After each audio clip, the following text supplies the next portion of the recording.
Assalamualaikum warahmatullahi wabarakatuh. Berjumpa lagi di pagi hari ini dalam sesi yang sama, yaitu dalam proses pembelajaran mapel fikih. Tentu kali ini materi yang akan kita bahas yaitu adalah materi toharoh, dimana sebelum kita memasuki materi dan untuk mempelajari materi ini, terlebih dahulu kita harus mengetahui tentang definisi apa itu toharoh, baik secara bahasa maupun secara istilah. Anak-anakku yang berbahagia, sebelum memasuki materi ini, mari kita awali dengan bacaan suratul Fatihah satu kali. Mudah-mudahan pertemuan kali ini diridhoi oleh Allah Subhanahu wa taala dan disyafaati oleh Rasulullah sallallahu alaihi wasallam. Ala hadiniya wa ala likulli niyatin sholih. Al-Fatihah. A'udzu billahi minasyaitonir rajim. Bismillahirrahmanirrahim. Alhamdulillahi rabbil alamin. Arrahmanir rahim. Maliki yaumiddin. Iyyaka na'budu wa iyyaka nasta'in. Ihdinas siratal mustaqim. Shiratal ladzina an'amta 'alaihim ghairil maghdubi 'alaihim waladdallin. Amin. Terima kasih anak-anakku yang berbahagia. Mari kita mulai pengertian taharah, yaitu kata toharah itu berasal dari bahasa Arab. Bahasa Arab yaitu at-taharatu, yang secara bahasa artinya kebersihan atau bersuci. Jadi toharah itu berasal dari kata bahasa Arab at-taharuh.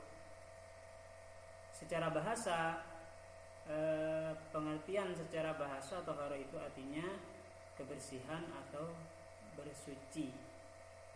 Kemudian sedangkan menurut istilah, pengertian toharah itu adalah mensucikan badan, pakaian, dan tempat dari hadas dan najis dengan cara yang telah ditetapkan oleh syariat agama Islam. Jadi secara istilah bahwa toharah itu adalah mensucikan badan, ya, mensucikan badan, mensucikan tempat, mensucikan hadas, ya, baik hadas kecil maupun hadas besar, dan juga mensucikan dari najis dengan cara yang telah ditentukan oleh syariat agama Islam. Kemudian lanjut dalil tentang toharah. Di sini berdasarkan pada ayat Al-Qur'an surat Al-Baqarah ayat 222. Allah berfirman, "Innallaha yuhibbut tawwabina wa yuhibbul mutatahhirin." Yang artinya, sesungguhnya Allah menyukai orang-orang yang bertaubat dan mensucikan diri. Jadi Allah itu senang, menyukai orang-orang yang selalu bertaubat dan selalu membersihkan hatinya dari kotoran-kotoran jiwa seperti riya, hasud, dengki, takabur. Kemudian berdasarkan dalil hadis Rasulullah sallallahu alaihi wasallam, la yuqbalullahi as-salata bighairi tahur, yang artinya Allah tidak akan menerima salat yang tidak dengan bersuci. Artinya Allah tidak akan menerima salatnya orang yang apabila terlebih dahulu dia mensucikan badannya, mensucikan tempat untuk melaksanakan ibadah salat, dan menyucikan dirinya dari baik dari hadas maupun dari najis. Hadis ini diriwayatkan oleh Imam Muslim. Inilah dalil tentang taharah berdasarkan surat Al-Baqarah dan hadis Rasulullah SAW.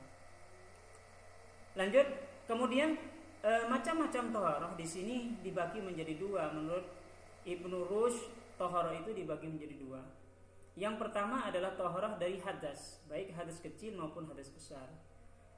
Perlu kita ketahui bahwa cara menghilangkan hadas besar yaitu dengan cara mandi, tapi menghilangkan hadas kecil yaitu dengan cara berwudu. Kemudian hadas dari khubus atau najis, ya, khubus atau najis, maka cara membersihkannya, cara menyucikannya yaitu membersihkan diri, pakaian, dan tempat ibadah dari sesuatu yang najis dengan menggunakan alat yang disebut dengan air itu. Lanjut, pengertian najis. kita harus mengetahui terlebih dahulu apa itu najis. Di sini najis, pengertian najis juga dibagi menjadi dua. Jadi pengertian najis secara bahasa yaitu artinya apa saja yang kotor menurut syara itu najis. Sedangkan menurut istilah bahwa kotoran yang mengakibatkan sholat kita, ibadah kita tidak sah sebelum badan kita disucikan terlebih dahulu, baik dari di sini baik dari hadas maupun dari najis.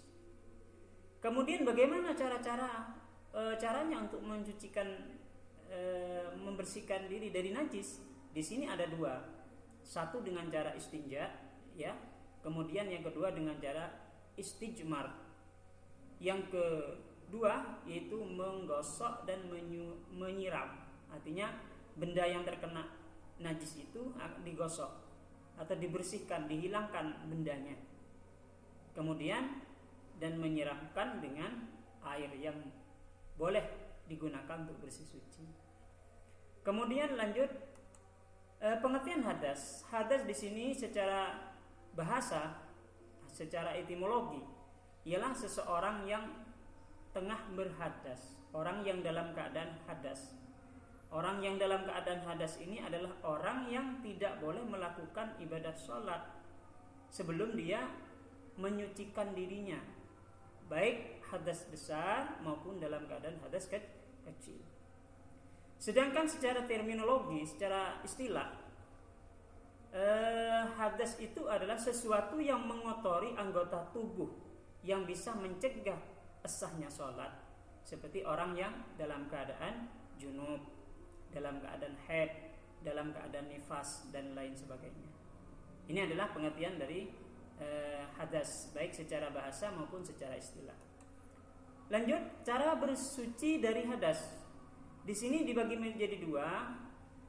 Hadas kecil itu cara penyuciannya yaitu dengan dua cara, yaitu dengan cara berwudu, kemudian tayamum. Jadi tayamum ini adalah rukhsah sebenarnya.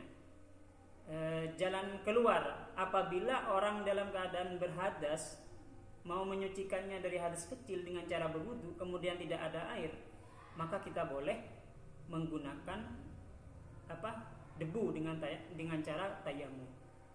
Atau ada air mau berwudu tapi tidak boleh dengan menggunakan air, misalnya sakit yang tidak boleh menurut dokter, tidak boleh dia terkena air misalnya. Kalau dia terkena air maka penyakitnya parah, maka boleh dibolehkan untuk bertayamum dengan menggunakan debu tadi. Jadi diingat cara menyucikan hadas kecil dengan dua cara, ya. Sebenarnya pertama itu wudu. Kalau tidak bisa menyentuh, tidak ada air untuk berwudu, ya, maka konsekuensinya yang kedua adalah tayamum. Kemudian cara bersuci dari hadas besar, ya, tadi hadas kecil, hadas besar yaitu dengan cara mandi, ya, dengan cara mandi seperti haid, kemudian junub, kemudian dalam keadaan melakukan setubuh dengan istrinya, ya, maka kita harus menyucikan diri dari hadas besar itu dengan cara mandi wajib. Lanjut, alat-alat untuk bersuci di sini ada 3. Pertama adalah air, yang kedua adalah batu, 3 adalah dengan debu. Air ini nanti ada macam-macamnya, ya, ada macam-macamnya air. Jadi intinya di sini adalah alat untuk bersuci itu ada 3. Namun nanti ini akan ada penjelasan bahwa air ini banyak macamnya. Berdasarkan hadis Rasulullah SAW tentang penggunaan air ini untuk bersesuci dari najis, Rasulullah SAW bersabda, al-ma'u la yunajjisuhu syai'un illa ma waliba ala ta'mihi aw launihi aw rihihi. Ini dawuhnya Rasulullah. Air itu tidaklah menyebabkan najisnya sesuatu kecuali jika berubah. Apa yang berubah? Rasanya berubah, warnanya berubah, atau baunya berubah. Nah, hadis ini diriwayatkan oleh Ibnu Majah dan Baihaqi. Lanjut, ada 7 macam-macam air yang diperbolehkan untuk digunakan untuk bersuci. Ini disepakati oleh ulama atau madhab, imam madhab yang 4, diantaranya Imam Syafi'i, Imam Hambali, Imam Hanafi, dan Imam Maliki. Jadi 7 air ini yang diperbolehkan untuk digunakan bersuci. Pertama adalah air hujan, air laut, air salju, air mata air, air sungai, air embun, air sumur. Jadi ketujuh air inilah yang diperbolehkan digunakan untuk bersuci. Kemudian pembagian air yang digunakan untuk bersuci di sini dibagi menjadi 4. Pertama adalah air mutlak, kedua air mustakmal, ketiga air mutanajis, dan yang keempat air musammas. Mari kita lebih dekat untuk mengetahui apa itu pengertian air mutlak, air mustakmal, air mutanajis. Inilah pengertiannya. Air mutlak adalah air yang tidak bercampur dengan sesuatu apapun. Air ini dibolehkan digunakan, boleh digunakan untuk bersuci dari hadas dan najis.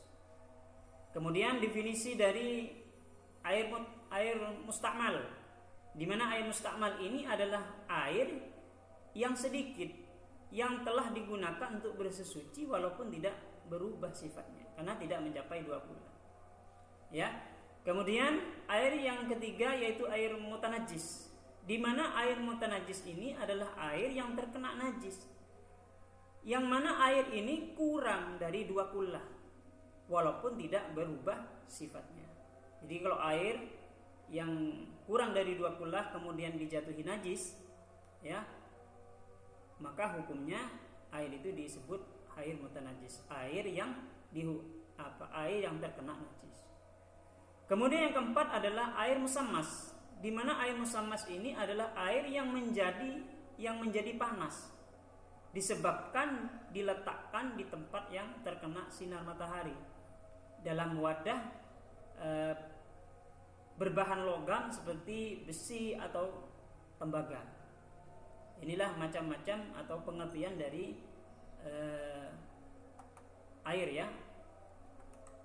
Kemudian macam-macam najis dibagi menjadi 3. Pertama adalah najis mukhaffafah, yang kedua adalah najis mutawassithah, yang ketiga adalah najis mughalladhah. Apa najis mukhaffafah? Yaitu najis yang tergolong ringan. Jadi najis mukhaffafah ini tergolong najis ringan. Seperti apa najis ini? Yaitu najisnya air kencing bayi yang belum berumur 2 tahun dan itu pun belum makan apa-apa kecuali dia minum air susu ibunya. Kemudian yang kedua adalah najis yang tergolong sedang, yang disebut dengan najis mutawassithah ini, di mana najis mutawassithah ini adalah najis seperti nanah, ya, darah, muntah atau bangkai dan lain sebagainya, kecuali bangkai belalang dan ikan yang di situ tidak termasuk najis. Yang halal, yang boleh atau yang hukumnya halal boleh dimakan. Kemudian yang ketiga adalah najis mughalladhah, di mana najis mughalladhah ini adalah najis yang berat. Seperti apa?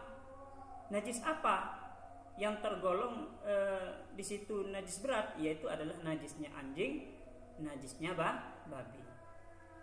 Apapun benda itu, kalau benda itu dijilat atau digigit, ya, digigit anjing, maka benda yang dijilat, benda yang digigit oleh anjing itu hukumnya masuk dalam kategori najis mughalladhah, najis berat. Ya. Hukumnya najis najis berat. Maka cara penyuciannya itu dibasuh sebanyak 7 kali, salah satunya dicampur dengan debu atau tanah. Kalau yang najis mukhaffafah tadi adalah najisnya bayi, ya, kencingnya bayi. Cukup memercikkan benda yang terkena kencingnya bayi itu. Dan kalau najis yang tergolong sedang seperti nanah, darah, muntah, bangkai, ini harus dihilangkan. Jadi benda yang terkena najis ini dihilangkan,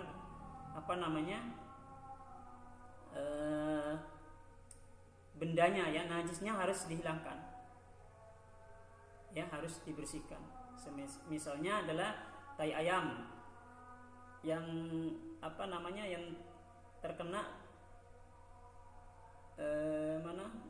ada di musolah misalnya, ya, di musolah itu ada tai ayamnya, maka tai ayamnya itu dibuang, tempatnya itu dibersihkan, kalau bisa dikasih sabun, ya, yang sekiranya baunya, rasanya, warnanya itu hilang, baru disiram. Tempatnya itu harus digosok. Ya, intinya bagaimana sekiranya bau dan rasanya, ya, kemudian bendanya itu juga harus dihilangkan. Itu adalah najis mutawasito. Lanjut, najis mutawasito ini juga dibagi menjadi 2, yang mana pertama adalah najis hukmiyah dan najis ainiyah. Najis hukmiyah ini adalah najis yang tidak kelihatan wujudnya. Seperti contohnya sarung yang terkena kencing. Ketika kencing ini kering, otomatis kan bekasnya tidak kelihatan, tapi tetap dihukumi najis. Kenapa? Karena terkena najis. Kemudian yang kedua adalah najis ainiyah, di mana najis ainiyah ini adalah najis yang bendanya kelihatan, kebalikan dari hukmiyah. Ya, misalnya sarung terkena mencok, ya, tai ayam. Jelas kelihatan tai ayam itu melekat di sarung misalnya. Ini disebut dengan najis ainiyah. Jadi najis yang kelihatan wujudnya. Demikianlah pemaparan materi tentang thaharah. Kurang dan lebihnya saya mohon maaf. Apabila ada kesalahan dan kekurangan, kami manusia biasa, tidak terlepas dari salah dan dosa. Wabillahi taufiq wal hidayah, wa minar rasuli sallallahu alaihi wasallam. Wassalamualaikum warahmatullahi wabarakatuh.